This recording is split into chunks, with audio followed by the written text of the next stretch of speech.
और वहीं नए आपराधिक कानूनों पर प्रदर्शनी का अवलोकन उद्घाटन कार्यक्रम। गृह मंत्री अमित शाह पहुंचे जेईसीसी। पेट्रोलिंग बाइकों को अमित शाह ने दिखाई हरी झंडी। एफएसएल के लिए पेट्रोलिंग की स्कूटियां, मोटरसाइकिलों का फ्लैग ऑफ। नए आपराधिक कानूनों पर प्रदर्शनी का शुभारंभ होता है। ज्ञान जी, नए आपराधिक कानूनों के आने के बाद अपराधी को पकड़ने व उनको सजा दिलाने में वैज्ञानिक साक्ष्यों का बहुत महत्व है। जय हिंद मैडम, क्लियर कर लिया है, ये सब नहीं इलाके का। ध्यान रखना सूरज, क्राइम एक्ट पर यूएन ट्राई अलर्ट भी भेजो। मैडम, ये सेरेमिक किस चिड़िया का नाम है? अरे ज्ञान जी, सेरेमिक नहीं, क्राइम एक्ट। क्राइम एक्ट का मतलब है क्राइम मल्टी एजेंसी सेंटर, जो भारत सरकार के गृह मंत्रालय द्वारा लॉन्च किया गया पोर्टल है। इसके माध्यम से विभिन्न सरकारी एजेंसियां अपराध और अपराधियों की जानकारी आपस में शेयर कर सकती हैं। जैसे अभी हमारे यहाँ इतना जघन्य अपराध हुआ है, हम क्राइम एक्ट से सभी जगह अलर्ट भेज देंगे। ऐसे में यदि अपराधी किसी दूसरे शहर या राज्य में चला जाता है तो वहाँ की पुलिस उसे पकड़ सकती है। अरे वाह मैडम, यानी अपराधियों की तो अब खैर नहीं। बिल्कुल सही। आप मृतक को मोर्चरी पहुंचाएं, ये सारा काम पूरा करके थाने पहुंचना है। जी हुकुम।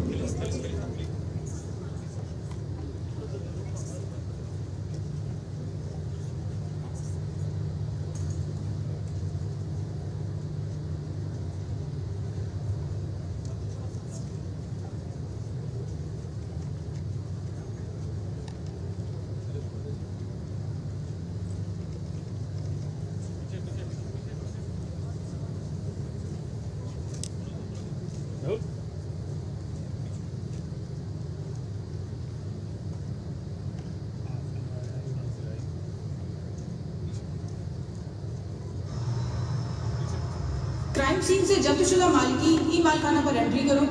सभी साक्ष्यों को जांच के लिए एफएसएल जमा कराना है, जिसके लिए ई फॉरेंसिक पर रिक्वेस्ट भेजो। और हाँ, ध्यान रहे, न्यू क्रिमिनल लॉज में सभी केसेस के अनुसंधान का समय निर्धारित है और इस केस में हमारे पास 90 दिन का समय ही है। जय हिंद मैडम, सीसीटीवी फुटेज से 5 जनों की क्लियर फोटो प्राप्त हो गई। Good, very good. सूरज, अब चित्रखोजी सॉफ्टवेयर की सहायता से आरोपियों की फोटोज को सर्च करके मैच करने की कोशिश करो। जी मैडम। मैडम, सॉफ्टवेयर के जरिए अपराधियों तक कैसे पहुंचा जा सकता है भला? हाँ ज्ञान जी, चित्रखोजी एक फेस रिकॉग्निशन सॉफ्टवेयर है जो भारत सरकार द्वारा विकसित किया गया है, जिसमें 1 करोड़ अपराधियों और संदिग्ध व्यक्तियों का डेटाबेस है। अब हम हमारे सस्पेक्ट्स की फोटो सॉफ्टवेयर से चेक कर सकते हैं। अरे वाह मैडम जी। ज्ञान जी, ये नए भारत की स्मार्ट पुलिस है। जी मैडम। मैडम, एफएसएल की मदद से फिंगरप्रिंट लेकर नेफिस पे अपलोड किए थे। उनमें से 2 अपराधियों का फिंगरप्रिंट डाटाबेस से मैच हो गए हैं और दोनों ही यूपी के कुख्यात अपराधी हैं। उनमें से मैडम एक तो थोड़े दिन पहले ही जेल से छूटा है। That's excellent. विनोद, उन व्यक्तियों के नाम, पता और अन्य डिटेल्स निकालकर फाइल पर लगाओ और आईसीजेएस में सर्च करके अल्टरनेट फोन नंबर, गाड़ी नंबर इत्यादि डिटेल निकालने का प्रयास करो। जी मैडम। मैडम, ये नफीस कौन है? नफीस नहीं, NAFIS, national automated fingerprint identification system. ये एनसीआरबी की परियोजना है, जिसके तहत सभी जिलों, राज्यों और एनफोर्समेंट एजेंसीज को आपराधिक फिंगरप्रिंट का राष्ट्रीय संग्रह स्थापित कर एक महत्वपूर्ण उपकरण उपलब्ध कराया गया है। फिंगरप्रिंट पहचान प्रणाली इंटीग्रेटेड, जिसमें 1 करोड़ से ज्यादा अपराधियों का फिंगरप्रिंट डेटाबेस शामिल है। और यही नहीं, सीआरपीआई एक्ट 2022 के तहत गिरफ्तार होने वाले प्रत्येक व्यक्ति का बायोमेट्रिक रिकॉर्ड भी उपलब्ध है। मैडम, आईसीजेएस से इनके alternate mobile number, bank detail, vehicle detail भी मिल गए। Good job Vinod. Mobile number को ट्रैक करके लोकेशन प्राप्त करने की कोशिश करो। जी मैडम। जय हिंद मैम। मैम, अभय कमांड सेंटर के फेस रिकॉग्निशन कैमरा पर एक आरोपी आशिफ आज मेरी गेट के पास की दुकान से कुछ खरीदता हुआ दिखाई दे रहा है। वेरी गुड संगीता, ये तो बहुत बड़ी लीड है। वहां जाकर सीसीटीवी रिकॉर्ड डिटेल भी प्राप्त करो और दुकान मालिक के बयान ज्यादा जानकारी के साथ संवाददाता योगेंद्र पंचोली फोन लाइन पर जुड़ चुके हैं। योगेंद्र, गृह मंत्री अमित शाह जेईसीसी पहुंच चुके हैं, क्या कुछ अभी आगे के कार्यक्रम उनके रहने वाले हैं? देखिए, केंद्रीय गृह मंत्री अमित शाह जयपुर पहुंच चुके हैं। एयरपोर्ट से सीधे वो जेईसीसी पहुंचे हैं, जहां उन्होंने जो भारत के नए आपराधिक कानून हैं उनको लेकर जो एक 6 दिवसीय प्रदर्शनी लगाई गई है, उस प्रदर्शनी का अभी उन्होंने उद्घाटन किया है।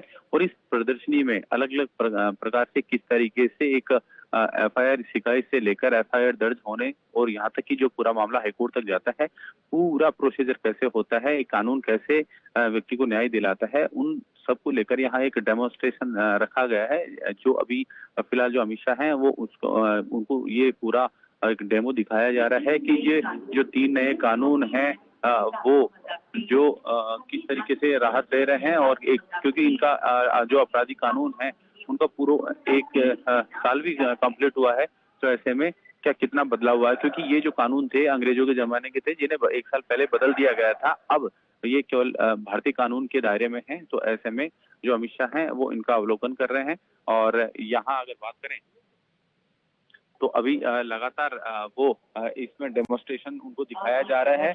और अपराध न्याय तक की, यानी इसका जो नाम दिया गया है अपराध से न्याय तक की प्रक्रिया के जो पूरे 10 मॉडल तैयार किए गए हैं इस प्रदर्शनी में, वो पूरे मॉडल इन्हें दिखाए जा रहे हैं। और कंट्रोल रूम से लेकर हाईकोर्ट तक की जो न्यायिक यात्रा होती है वो भी उन्हें बताई गई है कि किस तरीके से पूरा प्रोसीजर किया जाता है। इसके साथ ही EFIR, 0 FIR और वीडियो साक्ष्य की भी यहाँ पर प्रस्तुतिकरण दिया गया है। वहीं अगर दूसरी बात करें तो इसके अलावा भी कई कार्यक्रम यहाँ पर अमित शाह के रखे गए हैं। कुछ देर में ही अमित शाह यहाँ प्रदेश को बहुत बड़ी सौगात देने वाले लगभग 9,300 करोड़ रुपए की विभिन्न परियोजनाओं का यहाँ पर आज लोकार्पण और शिलान्यास होने वाला है। अगर बात करें तो यहाँ पर जो विद्यार्थियों को यूनिफॉर्म के लिए 260 करोड़ रुपए यहाँ दिए जाएंगे। दूध उत्पादक हैं उनको दूध सब्सिडी के 364 करोड़ रुपए की राशि का यहाँ डिजिटली ट्रांसफर किया जाएगा कार्यक्रम में। और इसके अलावा 150 यूनिट जो राजस्थान में मुफ्त बिजली योजना है उसके तहत रजिस्ट्रेशन की शुरुआत भी आज की जाएगी। अमित शाह ये शुरुआत करेंगे। और इसमें FSL के लिए जो वाहन है और महिला सुरक्षा संबंधी जो पेट्रोलिंग की जो स्कूटियां हैं और मोटरसाइकिल हैं उनकी और फ्लैग ऑफ भी यहाँ पर जो केंद्रीय गृह मंत्री अमित शाह है वो करने वाले हैं। जी योगेंद्र, तमाम जानकारी के लिए धन्यवाद। फोरेंसिक 2.2 के जरिए अब आपको FSL रिपोर्ट लेने आने की जरूरत भी नहीं है। आप रिपोर्ट सीधा CCTNS से डाउनलोड कर सकते हैं। अरे डाउनलोड तो ठीक है, लेकिन हमारे पास अनुसंधान के लिए सिर्फ 90 दिन का वक्त है। तब तक आपकी जांच रिपोर्ट अपलोड हो जाएगी। अरे ज्ञान जी, नए कानून आने के बाद फोरेंसिक की क्षमताओं का भी विकास और विस्तार हुआ है। हमें सरकार की तरफ से भरपूर संसाधन मिले हैं। अब पहले की तरह FSL रिपोर्ट महीनों तक पेंडिंग नहीं रहती। आपको इस केस की रिपोर्ट भी जल्द ही मिल जाएगी। वाह जी वाह, ये तो कमाल हो गया। FSL रिपोर्ट वैज्ञानिक अनुसंधान की सबसे महत्वपूर्ण कड़ी है, जिससे जनता के लिए त्वरित न्याय का रास्ता खुला है।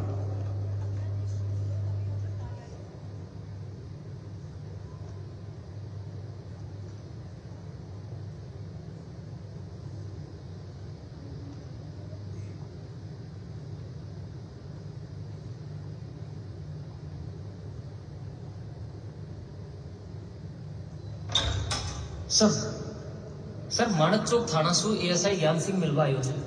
अंदर बुलाइए उन्हें। नमस्ते सर। सर FIR नंबर 136/25 में ब्रीफ बनवा देते।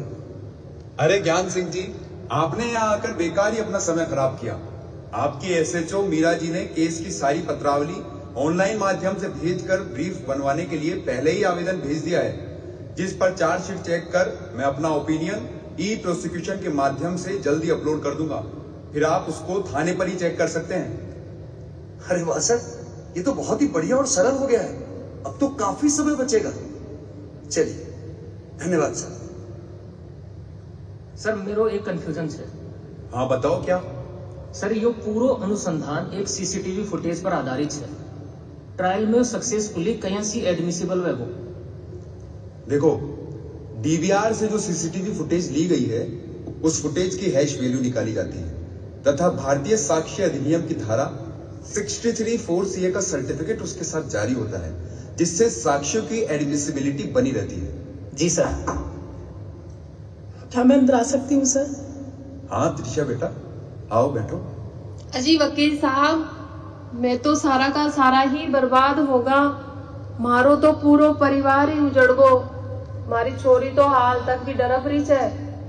सब कुछ ठीक तो हो जाएगा ना सर? हाँ बेटा, सब ठीक होगा। देखो त्रिशा बेटा, कल तुम्हारे बयान है तो बिना घबराए बिना डरे जज साहब के सामने सारी बातें सच सच बताना।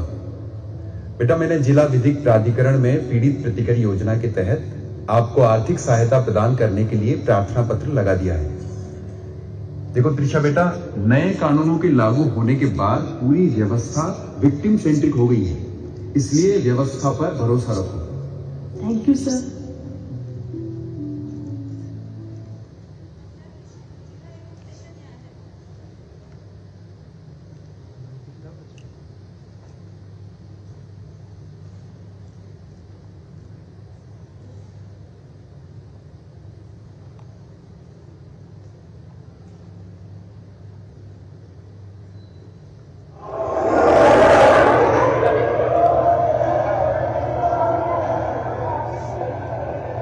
सरकार बनाम राकेश वान्य। केस की डिटेल्स बताइए। यस सर, डकैती और हत्या का मामला है जिसमें 3 आरोपी गिरफ्तार हो चुके हैं। एक आरोपी न्यायालय द्वारा प्रोक्लेम्ड ऑफेंडर घोषित किया जा चुका है। एक विधि का उल्लंघन करने वाले बालक के संबंध में किशोर न्याय बोर्ड की विधिवत कार्यवाही की जा रही है। सभी गवाहों की तलबी इस संबंध के माध्यम से कराई जाकर सभी के बयान दर्ज किए जा चुके हैं। आरोपी मौजूद है? यस सर, वीसी के जरिए तीनों आरोपी ट्रायल से जुड़े हुए हैं। क्या तीनों आरोपियों के वकील उपस्थित हैं? Yes sir. क्या आपको चार्जशीट की कॉपी मिल गई है? जी सर, इलेक्ट्रॉनिक माध्यम से मुझे चार्जशीट की कॉपी उपलब्ध करा दी गई है। सर, मेरी एक और रिक्वेस्ट है कि आप मुझे एक और तारीख दे दीजिए, क्योंकि केस का चौथा आरोपी तो कोर्ट के सामने आया ही नहीं है, तो आप कार्रवाई शुरू कैसे कर सकते हैं? नहीं वकील साहब, अब नए आपराधिक कानूनों में 2 बार से ज्यादा एडजमेंट नहीं मिल सकता। अब पहले ही 2 तारीखें ले चुके हैं। और जहां तक चौथे आरोपी का सवाल है, तो मैं आपको बता दूं, नई कानूनी धारा 356 भारतीय नागरिक सुरक्षा संहिता के तहत उसके खिलाफ ट्रायल इन एब्सेंशिया की कार्यवाही शुरू कर दी गई है। आपको ध्यान ही होगा कि हमने चार्ज फ्रेम भी 60 दिनों के अंदर ही किया था। वकील साहब, अब तारीख पे तारीख का जमाना गया। पीपी साहब, चीफ एंड क्रॉस हो चुके हैं। आप दोनों अपनी फाइनल बहस शुरू करें। जज साहब, प्रकरण के सारे गवाह पेश हो चुके हैं। 4 अपराधियों ने मिलकर योजनाबद्ध तरीके से हत्या और डकैती के इस जघन्य अपराध को अंजाम दिया है। अपराधियों के विरुद्ध सभी साक्ष्य जैसे फिंगरप्रिंट रिपोर्ट, ई साक्ष्य video, CCTV footage, DNA report विधिक रूप से प्रमाणित कर माननीय न्यायालय के समक्ष प्रस्तुत किए जा चुके हैं। वीडियो बनाने का समय, जगह का टाइम स्टाम्प और जीपीएस भी कैप्चर हुए हैं। योर ऑनर, मैं नए आपराधिक कानूनों के 3 नवीन प्रावधानों के तहत इन पर कार्यवाही करने का निवेदन करता हूं। पहला, पुलिस अनुसंधान में यह प्रमाणित है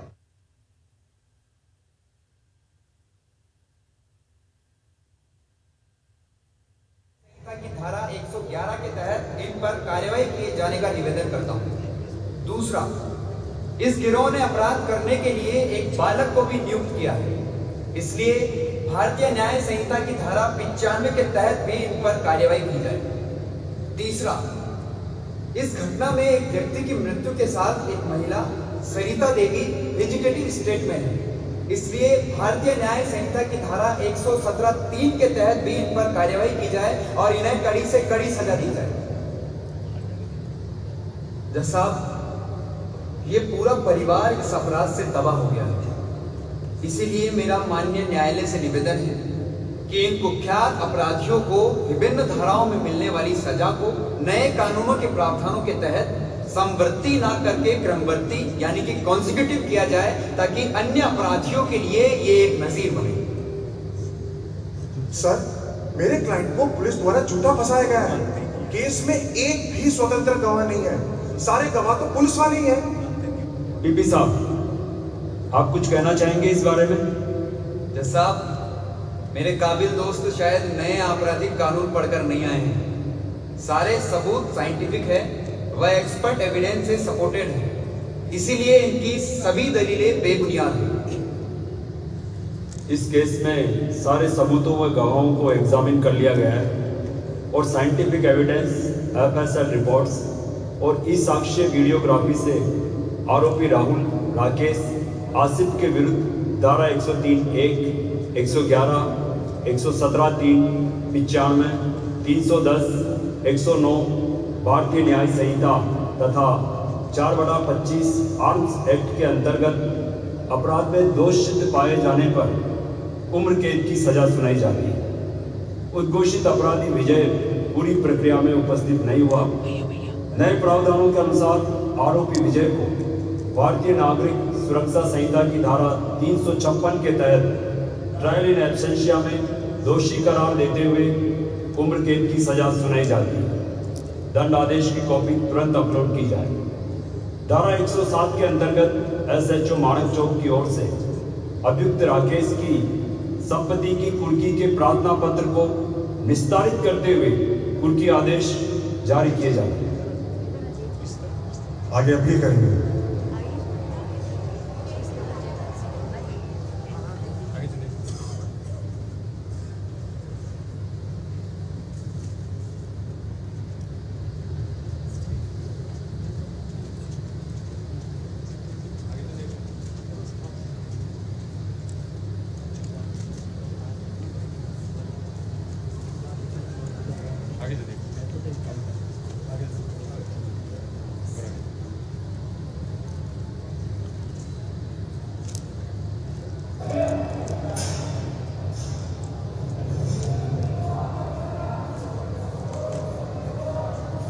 सर, यह मानक चौक के हत्या और डकैती वाले केस के अपराधी हैं। वे कल ही जेल में दाखिल हुए हैं। ये हार्डकोर अपराधी, इन्हें स्पेशल सेल में शिफ्ट करें। और हाँ जरा सर, बीएनएसएस की धारा 479 के तहत जिन फर्स्ट टाइम ऑफेंडर्स की 1/3 सजा पूरी होने वाली हो या हो चुकी हो, उनकी जमानत याचिका जेल के माध्यम से न्यायालय में पेश होना जरूरी है। नए कानूनों की अपराधियों के प्रति जो सुधारात्मक और मुख्य धारा से जुड़ने की मंशा है, इन सब की पालना अति आवश्यक है। सर, अब तो हमारे सिस्टम पर अपने आप ही इसका अलर्ट आ जाता है। जैन सर, ये आपसे कुछ कहना चाहता है। साहब, मुझे हत्या के केस में मृत्यु दंड मिला है। मेरी मदद कीजिए साहब, मैं एक गरीब आदमी हूँ। अरे जिला साहब, सजा के 30 दिन के अंदर इसकी इमर्सिव पिटीशन पेश करनी पड़ेगी। इसमें इसकी मदद करें। जी सर। क्या ऑनलाइन वीडियो कॉन्फ्रेंसिंग पोर्टल सुचारू रूप से काम कर रहा है? यस सर, यह तो कमाल का प्रावधान है। ना आरोपी के भाग जाने का डर, ना उसकी सुरक्षा के लिए ज्यादा पुलिस बल की जरूरत। सरकार का पैसा, समय और संसाधनों की बचत का अभूतपूर्व प्रावधान है ये।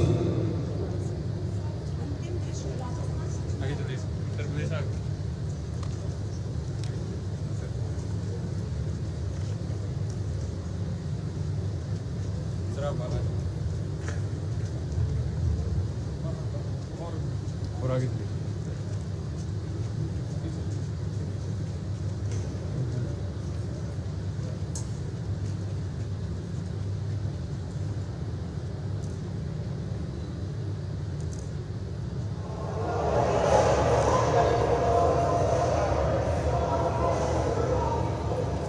क्या सभी टीचर्स ने वीसी से ज्वाइन कर लिया है? यस सर, ये अपील सेशन कोर्ट के आदेश से 60 दिन के भीतर प्रस्तुत की गई है, अतः अपील सुनी जा सकती है। सर, मेरे क्लाइंट को पुलिस द्वारा झूठा फंसाया गया है। सारे इलेक्ट्रॉनिक एविडेंसेस पुलिस द्वारा फोर्ज किए गए हैं। सर, वो तो मौके पर था ही नहीं। पुलिस ने सारा अनुसंधान थाने पर बैठकर किया है और मात्र 30 दिन में केस का अनुसंधान जल्दबाजी में कर माननीय न्यायालय को भी गुमराह किया है। ये साहब जी, श्रीमान, न्यायालय के समक्ष प्रस्तुत किए गए साक्ष्यों की चेन ऑफ कस्टडी मेंटेन की गई है और न्यायालय में पेश टेक्निकल और फॉरेंसिक एविडेंस की सहायता से यह सिद्ध हो चुका है कि आरोपियों ने एक गंभीर अपराध कारित किया है।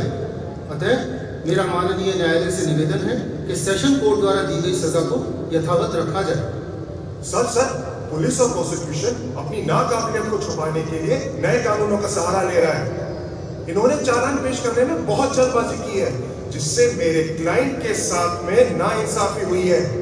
बात जल्दबाजी की नहीं है श्रीमान। मैं अपने काबिल दोस्त को बताना चाहूंगा कि नए कानूनों के आने के बाद आपराधिक न्याय प्रणाली के प्रत्येक स्तंभ के लिए समय सीमा इस भावना से निर्धारित की गई है कि हर केस में 3 वर्ष की अवधि में ट्रायल विद अपील होकर पूर्ण न्याय मिले। That's all your honour. मैंने पूरे केस को अच्छी तरह से देख लिया है। सभी साक्ष्यों के विश्लेषण से पूर्णतः साबित होता है कि साक्ष्यों की सटीकता मेंटेन रही है। Technical scientific evidence, expert witness के बयानों के आधार पर मौके पर मिले सबूतों पर शक करने की कोई गुंजाइश नहीं है और वो पूर्णतः प्रमाणित है। सेशन न्यायालय का दिया गया दंड आदेश उचित प्रतीत होता है, याचिका खारिज की जाती है। Thank you your honour.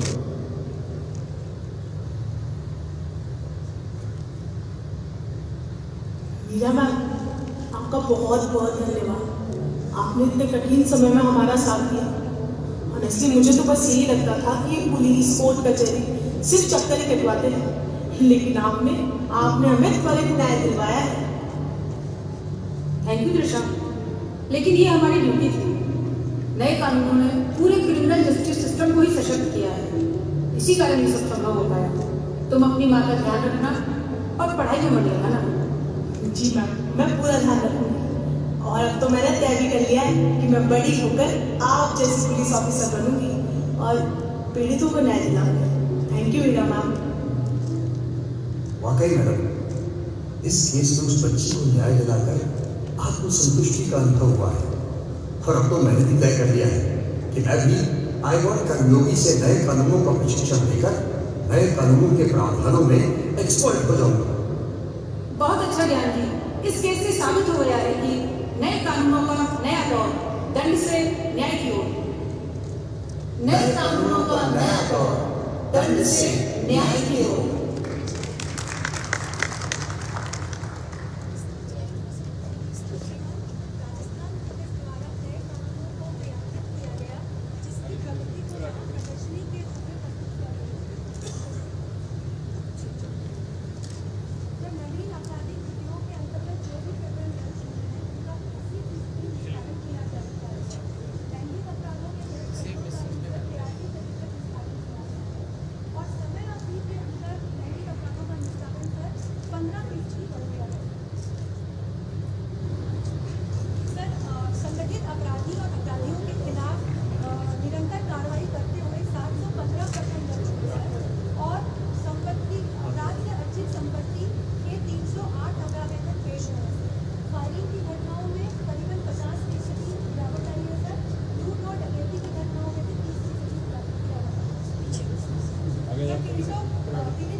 सभी थानों में सर ये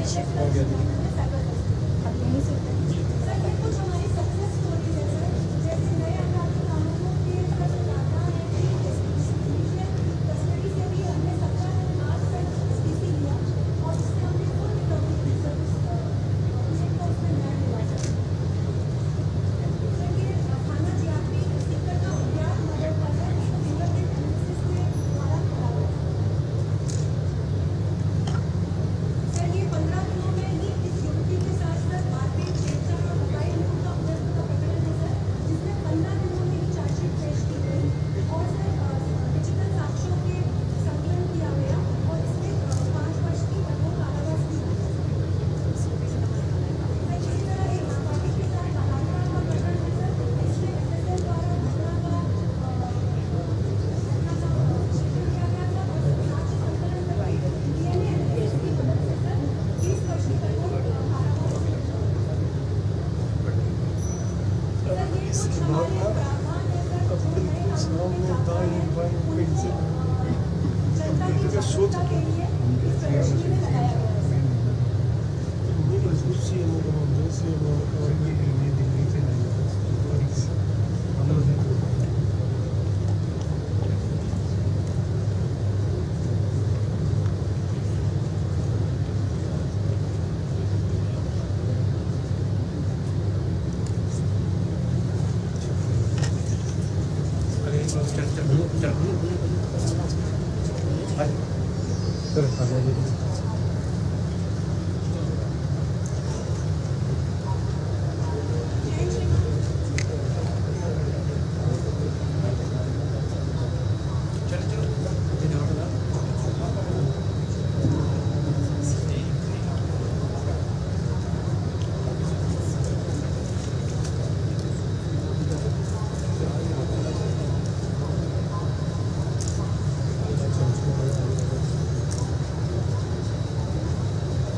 ग्रुप फोटो हो गया मुझसे हैं?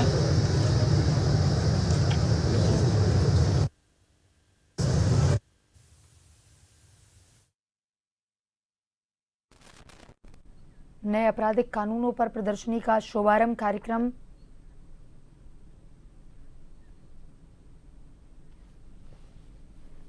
जेईसीसी में गृह मंत्री अमित शाह, सीएम भजनलाल मौजूद।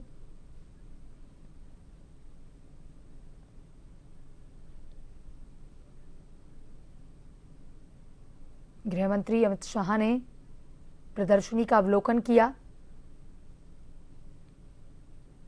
नए कानूनों के बारे में जानकारी ली।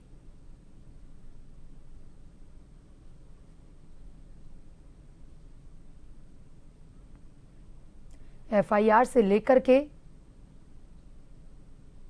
और पूरा मामला जब हाई कोर्ट तक जाता है तब प्रक्रिया को किस तरह से आगे बढ़ाया जाता है, सभी को बारीकी से गृह मंत्री अमित शाह ने जाना।